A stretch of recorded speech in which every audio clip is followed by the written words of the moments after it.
தாய் தமிழ் உறவுகள் அனைவருக்கும் அன்பு வணக்கம். இன்னைக்கு நம்ம இந்த காணொலியில எதை பத்தி பார்க்க போறோம் அப்படின்னா, நாம் தமிழர் என்ற ஒரு கட்சி அரசியல் பண்ணாம ஒரு புரட்சியவே பண்ணிட்டு இருக்காங்க அப்படின்னு தான் சொல்லணும்.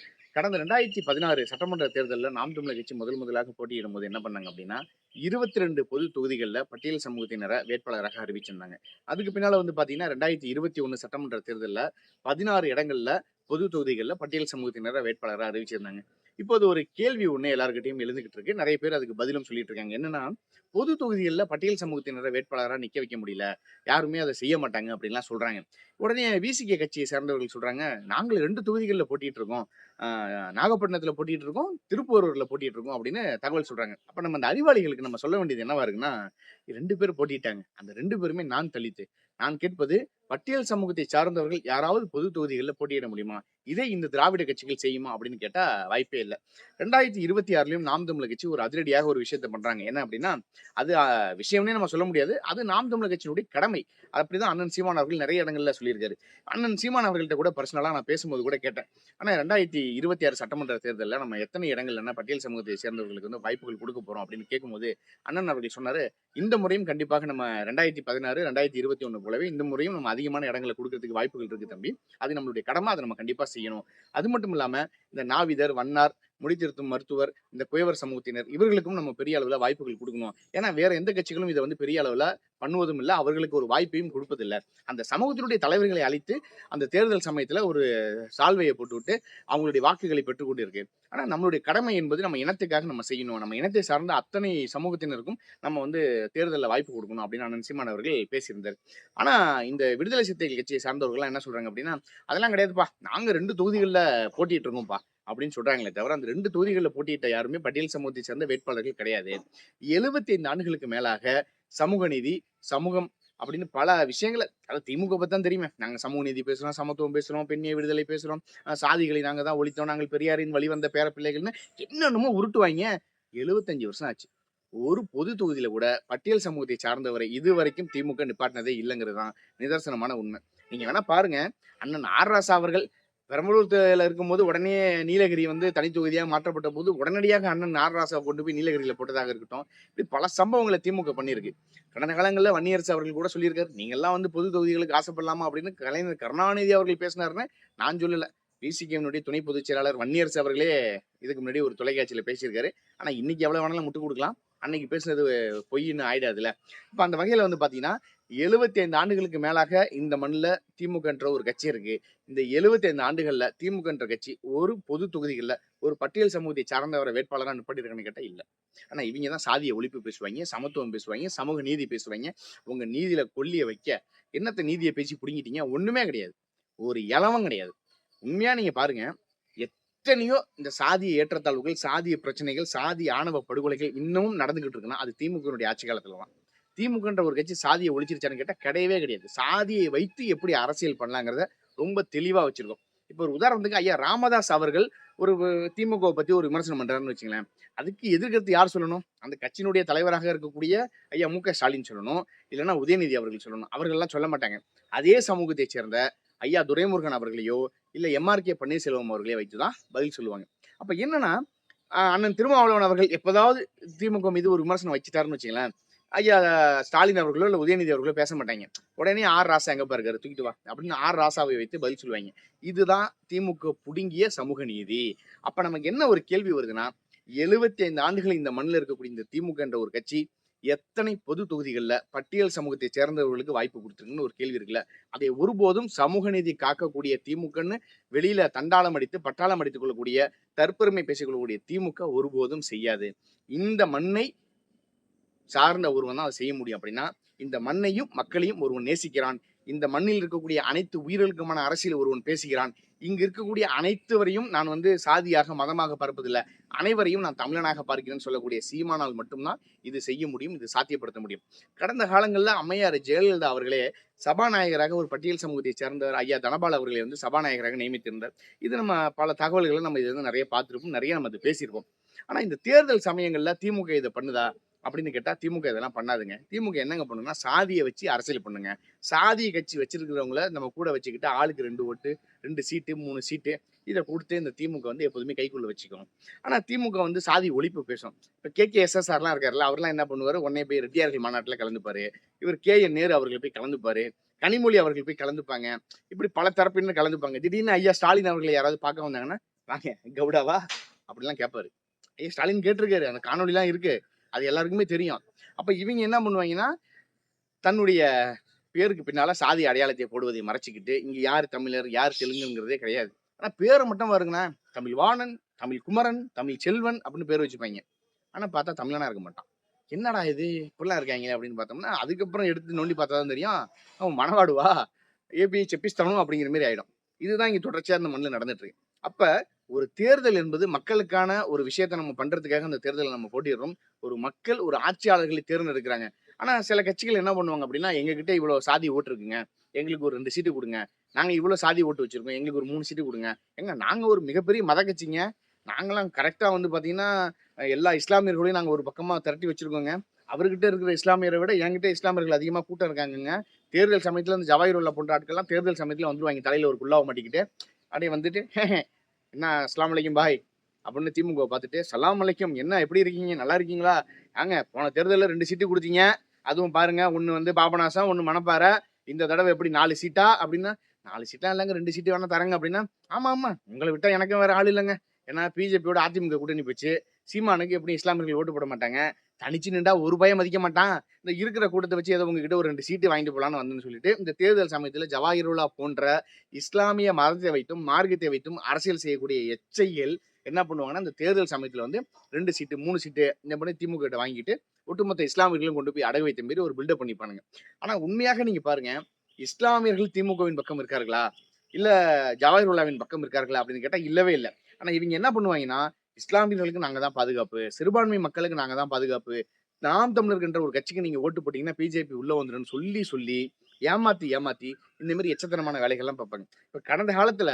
இந்த உடன்பிறப்பாகிய திமுகவை சேர்ந்தவர் என்ன பண்றாருன்னா ஒரு பாயை ஏமாத்துறாரு ஐயா ஸ்டாலின் உங்ககிட்ட பேசுறாரு அப்படின்னு நீங்க பாருங்க ஐயா ஸ்டாலின் உங்ககிட்ட பேசுறாரு பேசுங்க அப்படின்னு டயல் பண்ணி அவர் உடனே போனை கொடுப்பாரு அந்த வயதான முதியோர் என்ன பண்ணுவாரு அவருக்கு ஒன்றும் தெரியாது உடனே ஸ்டாலினுடைய குரல் கேட்குதுன்னா அவங்க உண்மையாவே ஸ்டாலின் தான் பேசுறாரு போல அப்படின்னு நினைச்சுப்பாரு அப்ப இந்த பாய்மார்களுக்கு இந்த ஊப்பிகள் எந்த அளவுக்கு விபதி அடிக்கிறான் பாருங்க இதையே தான் எல்லாத்தையும் அடிச்சிட்டு இருக்கான் இப்ப வக்பு சொத்தா எல்லாத்தையும் அட்டையை போட்டுருவான் ஆனா நாங்க தான் வந்து சிறுபான்மை மக்களுக்கு பாதுகாப்பு நிற்போம் அப்ப இதே போலதான் தொடர்ச்சியாக எல்லா சமூகத்தினரையும் இந்த திமுக என்பது ஏமாற்றிக் கொண்டே வருகிறது ஆனா இந்த திமுக என்ன பண்ணுதுன்னா அனைத்து சமுதாயத்தினுடைய வாக்குகளையும் இந்த திமுக பெற்றுக்கொண்டு ஆட்சியும் அதிகாரத்திலையும் உட்காந்துறான் அப்ப தொடர்ச்சியா இது நடந்துட்டு இருக்கு ஆனா நாம் தமிழர் கட்சி மட்டும் இதை பண்ண மாட்டேங்குது ஒரு பொது தொகுதியில பட்டியல் சமூகத்தை சேர்ந்தவரை வேட்பாளராக அறிவிக்குது இதுதான் ஒரு மாற்றத்திற்கான ஒரு எளிய மக்களினுடைய புரட்சி அப்படின்னு நம்ம சொல்றோம் ஏன் சீமான் அவர்களை அரசியல்வாதியாக பார்ப்பதில்லை ஒரு புரட்சியவாதியாக நம்ம பார்க்கிறோம்னா சீமான் என்ற ஒரு நபர் வருகைக்கு முன் வருகைக்கு பின் அப்படிதான் நம்ம பிரிக்கணும் சீமான் என்ற ஒரு நபர் வருகைக்கு முன்னால நமக்கு தெரிஞ்ச தலைவர்லாம் பார்த்தீங்கன்னா பெரியாரு அண்ணா கருணாநிதி இவங்க தான் பெரும் தலைவர்கள் தமிழ்நாட்டினுடைய பொக்கிஷங்கள் ஜான்சி ராணி சிவாஜி சர்தார் வல்லபாய் பட்டேல் அப்படிலாம் படித்தோம் சீமான் என்ற ஒரு நபர் வந்ததுக்கு பின்னாலதான் தீரன் சின்னமலை ரெட்டமலை சீனிவாசன் அயோத்திதாச பண்டிதர் வேலுநாச்சியார் மருது பண்டிதர்கள் முத்துராமலிங்க தேவர் இப்படிப்பட்ட பெரும் தலைவர்கள்லாம் நம்ம சமூகத்துல இருக்காண்டா அந்த தலைவர்கள்லாம் நம்ம மறந்துட்டோம்டா அப்படின்னு இன்னைக்கு சீமான் வந்ததுக்கு அப்புறம் தான் நமக்கு தெரியுது இது எல்லாருமே ஒத்துக்கணும் இதை யாருமே மறுக்கவே முடியாது அதே போல இந்த நீரின் தேவை என்ன மணல் ஆற்று மணல் இருக்குல்ல அந்த ஆற்று மணல் தேவை என்ன மலைகளின் தேவை என்ன மலையின் தேவை என்ன காடுகளின் தேவை என்ன விலங்குகளின் தேவை என்ன ஆடு மாடுகளின் தேவை என்னங்கிற எல்லா விஷயமும் நமக்கு தெரிஞ்சதுன்னா சீமான் தான் சீமான் இதை வந்து பொது மேடைகள்ல அரசியல் மேடைகள்ல பேசலன்னா இது பெரிய அளவுல நமக்கு தெரிஞ்சிருக்க வாய்ப்பே இல்லை நம்மளும் என்ன பண்ணிருக்கோம் மலையை விட்டுறானா விட்டுட்டு போறான் ஆற்று மணல் அல்றானா அழுட்டு போறான் மரங்களை விட்டுறானா விட்டுட்டு போறான் அப்படின்னு சொல்லி நம்மளும் அதை கடந்து போயிருப்போம் ஆனா சீமான் என்ற ஒரு நபர் வந்ததுக்கு பின்னாலதான் தாய்மொழி தமிழ்ல பேசுவது நமக்கு வந்து அவமானம் கிடையாது அதுதான் நம்மளுடைய பெருமை நம்ம இனமானம் நம்ம இனத்தினுடைய பெருமை நமக்கு தெரிய வந்ததெல்லாம் அதுக்கு பின்னாலதான் அப்ப நாம் தமிழர் கட்சி ஒரு அரசியல் புரட்சி பண்றாங்க மற்ற கட்சிகள்லாம் பாத்தீங்கன்னா ஒரு அரசியல் கட்சினா ஒயிட் அண்ட் ஒயிட்ல ஒரு வெள்ளை சட்டை ஒரு வேட்டி கட்டிக்கிட்டு அதுல வந்து தங்களுடைய கட்சியினுடைய அந்த வண்ணம் இருக்குல்ல அதை வந்து அந்த வேட்டிகள் வந்து போட்டுப்பாங்க இப்போ 2 வண்ணம் 3 வண்ணம் இப்படிலாம் போட்டுப்பாங்க ஆனா நாம் தமிழர் கட்சி மட்டும்தான் எங்களுக்கு அந்த மாதிரி கரைப்படிந்த வேட்டிகள்லாம் வேணாம் நாங்கள் எப்போதும் போல ஒரு பேண்ட் ஷர்ட் போட்டே நாங்க இருக்கோம் நாங்கள் சாதாரணமாக மக்களோட மக்களாகவே இருக்கோம் எங்களுக்கு என்று இந்த அரசியல்வாதி போல இந்த வேட்டி சட்டை அதெல்லாம் நமக்கு வேணாம் இந்த மாலைகள் போட வேணாம் எங்களுக்கு பட்டாசுகள் வெடிக்க வேணாம் இதெல்லாம் நாம் தமிழர் கட்சி இன்னி வரைக்கும் ஃபாலோ பண்ணிட்டு வராங்க அதே போல திராவிட தேசிய கட்சிகளோட கூட்டணியே கிடையாது சோத்துல தான் எங்களுக்கு கூட்டு பொரியல்லாம். சண்டைன்னு வந்துட்டு அரசியல்ல எந்த திராவிட கட்சியோடும் தேசிய கட்சியோடும் கூட்டணி கிடையாதுன்னு இன்னைய வரைக்கும் தனிச்சு நிக்கிறாங்க.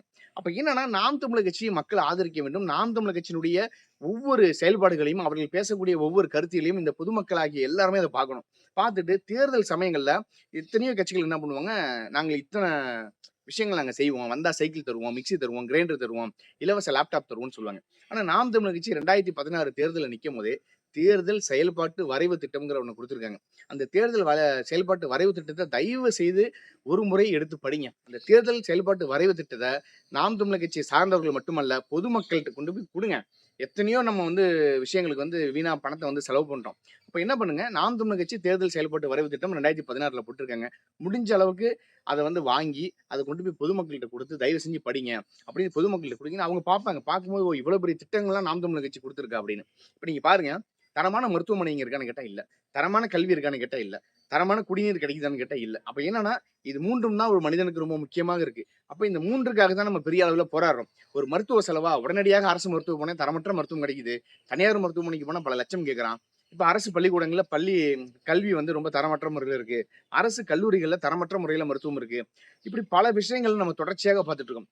இப்ப ஒரு அரசு கல்லூரிக்கு போனோம்னா, ஒரு படிப்பு பெரிய அளவுல மக்களுக்கு சொல்லிக் கொடுக்க மாட்டேங்கிறாங்க மாணவர்களுக்கெல்லாம். அப்ப நம்ம என்ன பண்றோம், ஒரு தனியார் பள்ளிக்கூடங்கள், இந்த தனியார் கல்லூரிகள் எங்க இருக்கு அப்படின்னு நம்ம அத தேடி போறோம். அதுக்கு பல லட்சம் ரூபாய் நம்ம செலவு பண்ண வேண்டிய தேவை இருக்கு. ஒரு அரசு பள்ளிக்கூடமும், ஒரு அரசு கல்லூரியும் தரமாக இருந்தா, ஏன் தனியார் பள்ளிக்கூடங்களும், தனியார் கல்வி நிறுவனங்களும் பெரிய அளவுல இங்க உருவாக்கப்படுகிறதுன்னு ஒரு கேள்வி இருக்கு. அப்ப ஆட்டோமேட்டிக்கா அந்த தனியார் பள்ளிக்கூடங்களும், கல்லூரிகளும் இங்க மாணவர்கள் பெரிய அளவுல வராததுனால அவங்களே இழுத்து மூடிட்டு போயிடுவான்.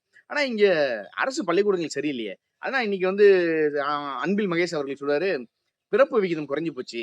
அதனால நாங்க 207 பள்ளிக்கூடங்கள மூட வேண்டிய நிலைமை இருக்குங்கிறாரு. இத சொல்வதற்கு ஒரு ஆட்சியாளர்களுக்கு கேவலமாக இல்ல? அப்ப பிறப்பு விகிதம் குறைஞ்சு போச்சுன்னா, தனியார் பள்ளிக்கூடங்கள்ல மட்டும் எப்படி மாணவர்களுடைய சேர்க்கை நாளுக்கு நாள் அதிகரிக்குங்கிற ஒரு கேள்வி இருக்குல்ல. அப்ப இவர்களுக்கு ஆட்சியும் நடத்த தெரியல, எதுவுமே பண்ண தெரியலன்னா, அந்த மக்கள் சொன்ன மாரி தான். தூய்மை பணியாளர்கள் போராட்டத்துல சொன்ன மாரி தான். ஆட்சியும் பண்ண தெரியல, ஒண்ணும் பண்ண தெரியலன்னா, பதவிய விட்டு இறங்கி ராஜினாமா பண்ணிட்டு போங்கய்யா. எதுக்குய்யா உங்களுக்கு இந்த ஆட்சியும் அதிகாரமும்னு அந்த மக்கள் நாக்க புடுங்குற மாரி கேட்டாங்க.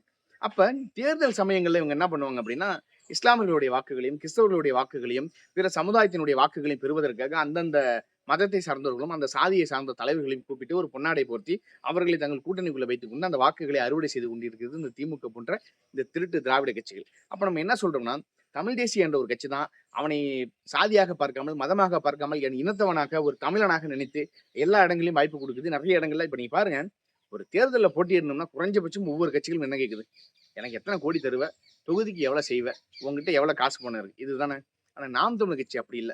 இந்த மண்ணையும், மக்களையும் எவனெல்லாம் நேசிக்கிறானோ, என் இனத்துக்கும், மொழிக்கும் எவனெல்லாம் உண்மையாக இருக்கிறானோ, அவனெல்லாம் நாம் தமிழர் கட்சியினுடைய வேட்பாளர். இத அறிவிக்கிறாங்களா? அப்ப நீங்க கேட்கலாம். ஏங்க 234 தொகுதியில அறிவிக்கிறாங்க. அவங்கள தாண்டி வேற யாருமே நாம் தமிழர் கட்சியில இல்லையான்னு. நெறைய பேர் இருக்காங்க.